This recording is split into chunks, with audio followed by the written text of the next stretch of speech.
watching 3 Men in a Movie, Episode 5, Guardians of the Galaxy, Volume 2.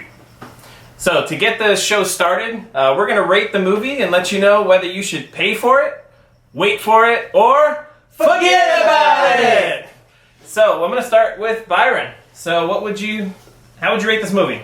I will rate pay for it. I really liked everything to do in the movie. I really liked the family aspect of the movie. I don't want to get too far into it since we're going to go into our segments later, but I would definitely pay for it. Right? Maybe Twice? 3 times. Maybe 3 times. Bro? I would say pay for it, and I'd pay for it again. The first time I watched it, there's so much to take in that we're not going to spoil today, so you don't have to worry about it. That you could watch it a second, maybe even a third time and still enjoy it. Do you want to tell everybody why you... No! Thanks a lot! And I would have to agree, pay for it. And I can say this is one of the rare times where I have to say that the second in a movie was definitely better than the first in the series. And so I would definitely pay for it. So, Byron, why would you pay for it? As far as the movie goes, it kind of still takes place right after the first one as far as like the comedy. Since everybody knows the characters now, so they can really get into hard-hitting comedy, which was really good. The Baby Groot, oh my god, Baby Groot is so damn cute. I am Groot. Uh-huh.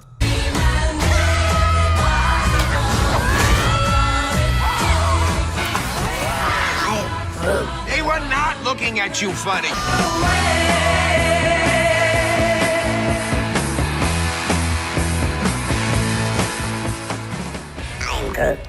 What's that? He says, "Welcome to the frickin' Guardians of the Galaxy." I have kids. So every time I saw Groot, it might be one of my little kids. So I was like, oh. And it's Vin Diesel's voice. I can't get over that. I am Groot. That's right.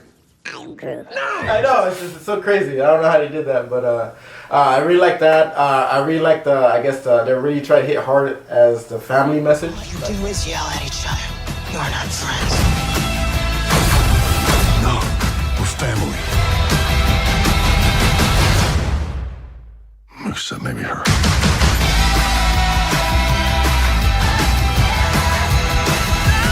Sounds like Fate of the Furious, but better.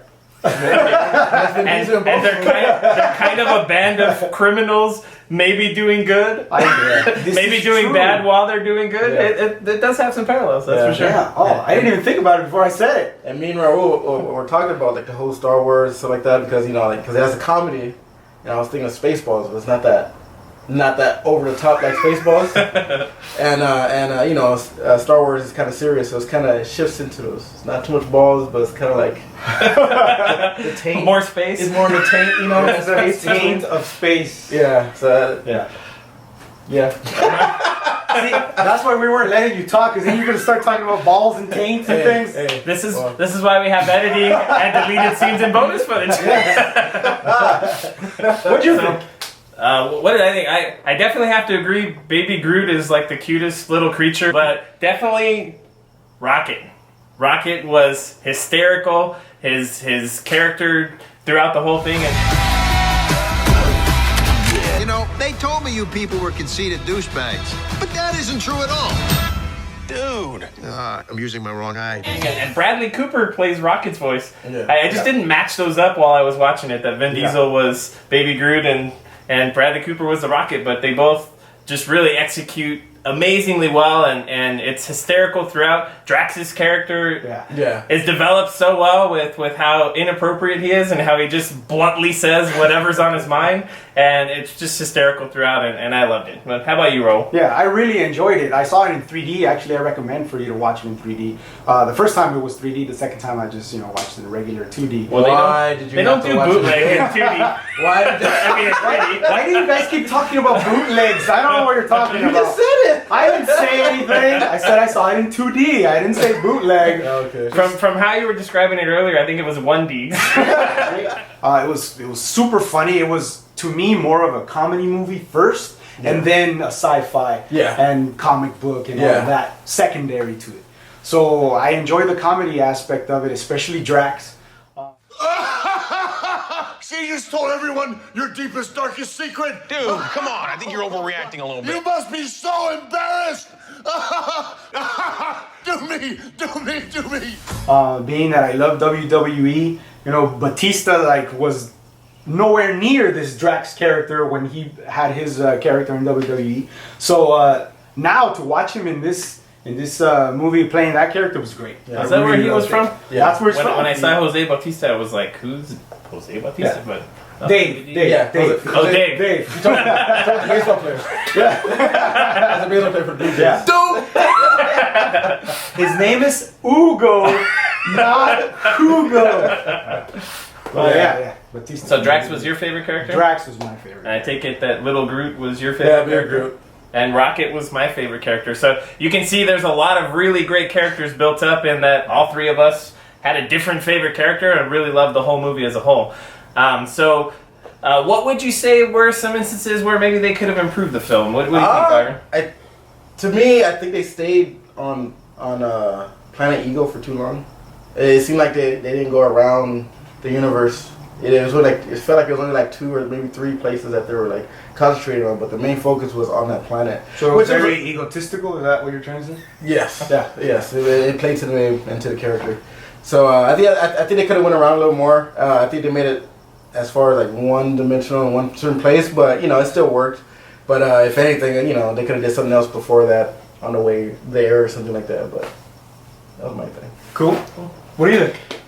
For me, Chris Pratt's character was not my favorite character. In the first movie, when he was trying to hit his comedy, it just felt forced, and it felt like he was saying the joke, but he didn't really believe the joke, or he didn't believe the punchline, and he made the first movie start really slowly for me, and it felt corny and cheesy the way he was delivering the jokes. And you know, I did recover and kind of really developed a love for all of the characters by the end of the first movie. But even in the second movie, to me, his character was the weakest movie. Chris Pratt as a Star-Lord? Star-Lord? Star-Lord? Okay, Star-Lord. I got it right the first time. Yes. Yeah. So, he was the weakest character for me. And you know, it just was the way he was delivering his jokes and delivering his lines. They kind of fell flat to me or just felt unconvincing. So that's kind of where I feel improvement could have been, is with Chris Pratt delivering his lines better. Or replacing his character. I'm having trouble finding something to improve. Not that the movie was perfect, but that the majority of the things that I saw, as far as the imagery is concerned and the graphics are concerned and the comedy is concerned, it was great. I would even go on a limb and say that it was better than the first one. And the first one was great. So I'm kind of stuck. I can't think of anything negative. What's happening to me? I've been hanging out with Baby Groot over here for too long. You took out all that negativity on fate. On fate, so. That's true. You spewed it all out, and now you've got nothing left. I've got nothing. A gigantic ball of positivity now. But I agree with you. The second was better than the first, and even my wife, who doesn't like this genre of films, or this style of films, really loved the second movie and was really entertained throughout the whole movie. So even if you don't really care for this type of movie, you will probably still be thoroughly entertained with Volume 2. All right. Thank you guys for watching episode 5. If you like this video, please subscribe. And remember that we do listen to your feedback, and so if you have any comments, anything you want to ask us, or anything you want to suggest, we're open to not just movies, but we'll watch Netflix shows and we'll watch shows on regular network TV. Whatever you got to recommend, we're open to it, so please keep it coming. And please take the time to like our Facebook page, 3 Men and a Movie. So this has been 3 Men and a Movie. Boom.